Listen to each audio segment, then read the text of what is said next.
Why is he pulling away emotionally? And what should you do about it? That's where we're going to dive in today. And I'm sure many of you have experienced this where you've invested in someone in a relatively short period of time. You've noticed that he pulled away. Have you ever felt like things were going great with a guy? And then, yes, he suddenly pulls away emotionally without any understanding, without any explanation of what's going on. And I know it's confusing, it can be frustrating, and it can make someone question everything. But don't panic. I've got you covered, okay? And we're going to dive into the reasons why this happens. But I think it's important to address something that is something that we're all experiencing today: dating fatigue, relationship burnout, and quite frankly, we are in a relationship drought. In fact, there's a new book I've just ordered for myself. I don't have it yet. It's called The Relationship Recession. Someone write that in the chat box, Relationship Recession. And I've said this for months and months and months, that the number of singles out in the world, or at least in here in the United States universe, is now outnumbering married people and even probably people in relationships. We have more singles than we do have people in relationships. We are in a relationship drought. And I think it's because of dating fatigue, relationship burnout, and certainly those who have been hurt in their past relationships, and they find it very difficult to open up again to a new relationship. In fact, those of you in midlife, and my audience is predominantly midlife, which I say is after baby making years and before retirement. If you're in that age demographic, that's what I speak to. Roughly 75% of singles in this dating in over 45 years old are divorced. And when you think about it, those of us who have been divorced might have experienced 1, 2, 3, maybe up to 5 significant relationships.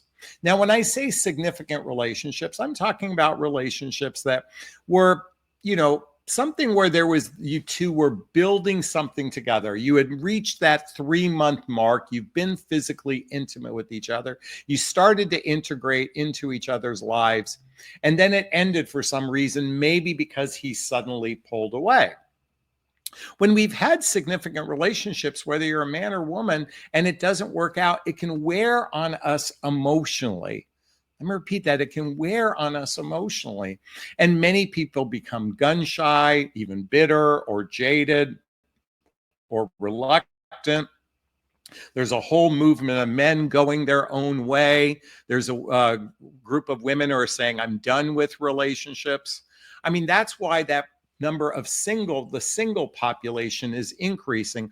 And I'm talking about for those of us in the over 45 category. I don't even want to get into the challenges that young people face in relationships. I have a 28-year-old son, and I look at some of the challenges he's experiencing. And quite frankly, he's a good kid.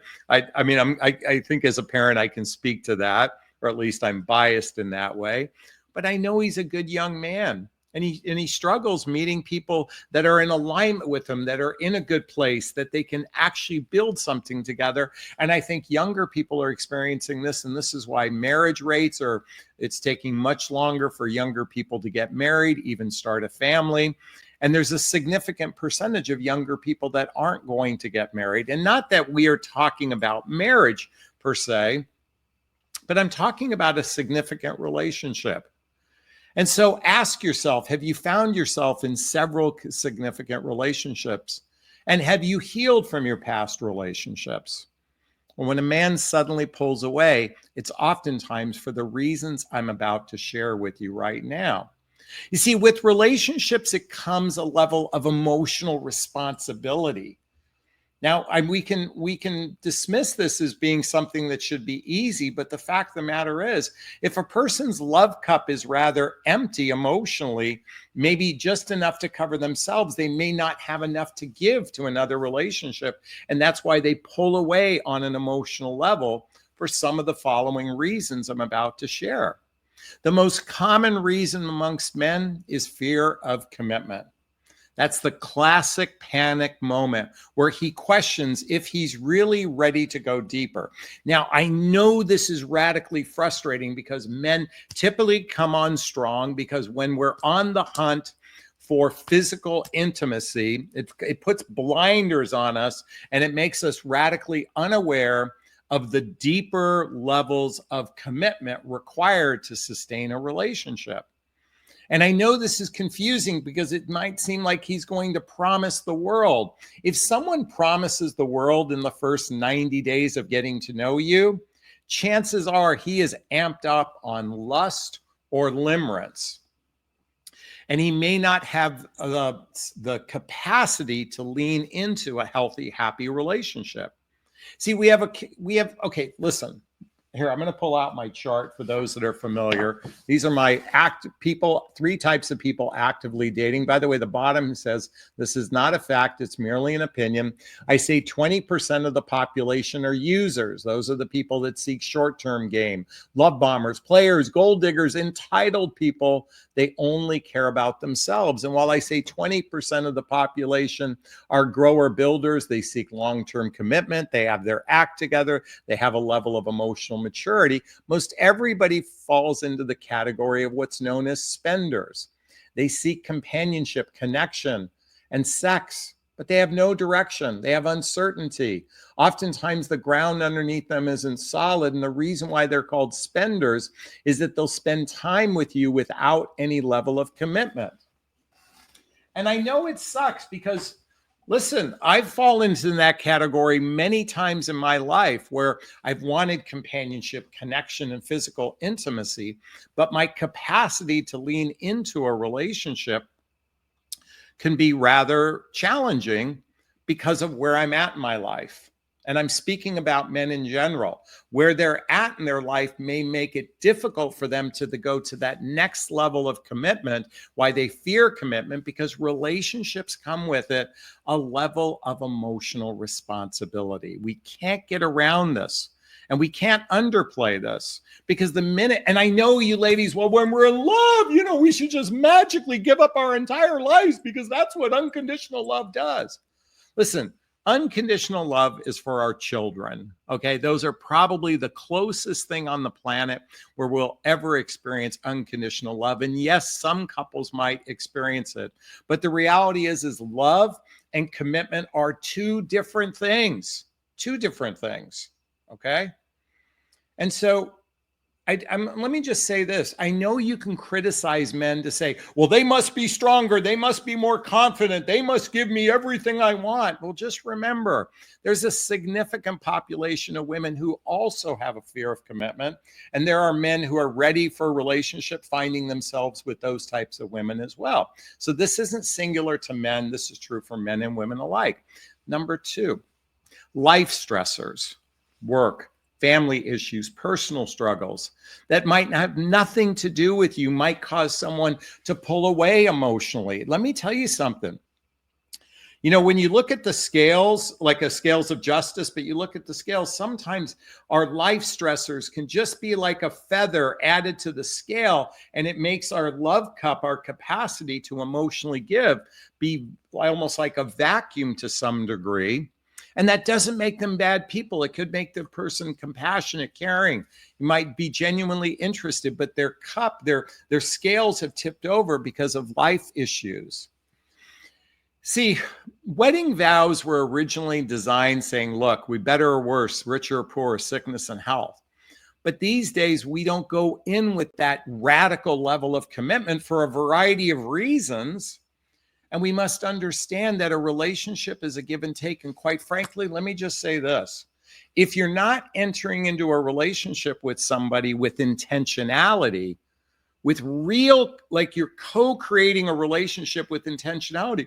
But Jonathan, I'm just supposed to sit in my feminine energy and let men lead because that's what all the feminine energy coaches tell me to do, because men are such good leaders of a relationship. I'm going to be blunt here, ladies. Men are relatively clueless, particularly men at midlife. Men in their 20s and 30s who are actively seeking a wife and the mother of their children operate from a completely different vantage point. Here in midlife, we all come to the table with baggage. And here's the problem with baggage. Many of our baggage haven't gotten to the terminal yet for those younger demographic. For those 20s and 30s, their baggage doesn't get to the terminal until they get to midlife. And that's where all the and by the way, bag after bag after bag after bag is in the baggage terminal. And a lot of times they're overwhelmed with the amount of baggage. So be careful about the advice you get from 20 or 30-year-olds. They don't understand the emotional effects of alimony, child support, visitation rights, family court, erectile dysfunction, menopause, elderly parents in assisted living facilities, and our own health issues. Raise your hand, how many of you are on some level of medication so we can sustain life much longer? You know, we're in that category. We're going to get colonoscopies on a regular basis. We're going to the doctors more frequently than my contemporaries that are in their 20s and 30s. Those of us are dealing with a lot more life stressors. Number 3, why he suddenly pulls away: lack of emotional readiness. Some guys are just not emotionally equipped for intimacy. Many men haven't been trained. Ladies, if it wasn't for the beautiful people in my life, if it wasn't for my work, if it wasn't for reading all of these books behind me, I wouldn't have the emotional awareness that I do today. And that's not to brag. But let me tell you, the average man is so hyper-focused on being the provider protector that he hasn't built the scaffolding of emotional awareness in his life, and to have that emotional readiness. And as I said earlier, relationships come with a significant amount of emotional responsibility. Now, one of the reasons why a man might suddenly pull away emotionally in the early stage of dating, and I'll talk about what to do in a moment, is that the two of you are misaligned in your relationship goals. If he senses you want something different than him, it might be that you are misaligned with one another. I know in my own personal life, I found myself in a circumstance where I want to follow a spiritual path, and the other person wanted to follow a path of travel. And while there was a convergence for a short period of time, we were in two different places in our lives. And misalignment in relationship goals can cause a person to pull away emotionally, whether they are a man or a woman. And lastly, this is true for men predominantly. The reason why we suddenly pull away: we operate from the chase mentality.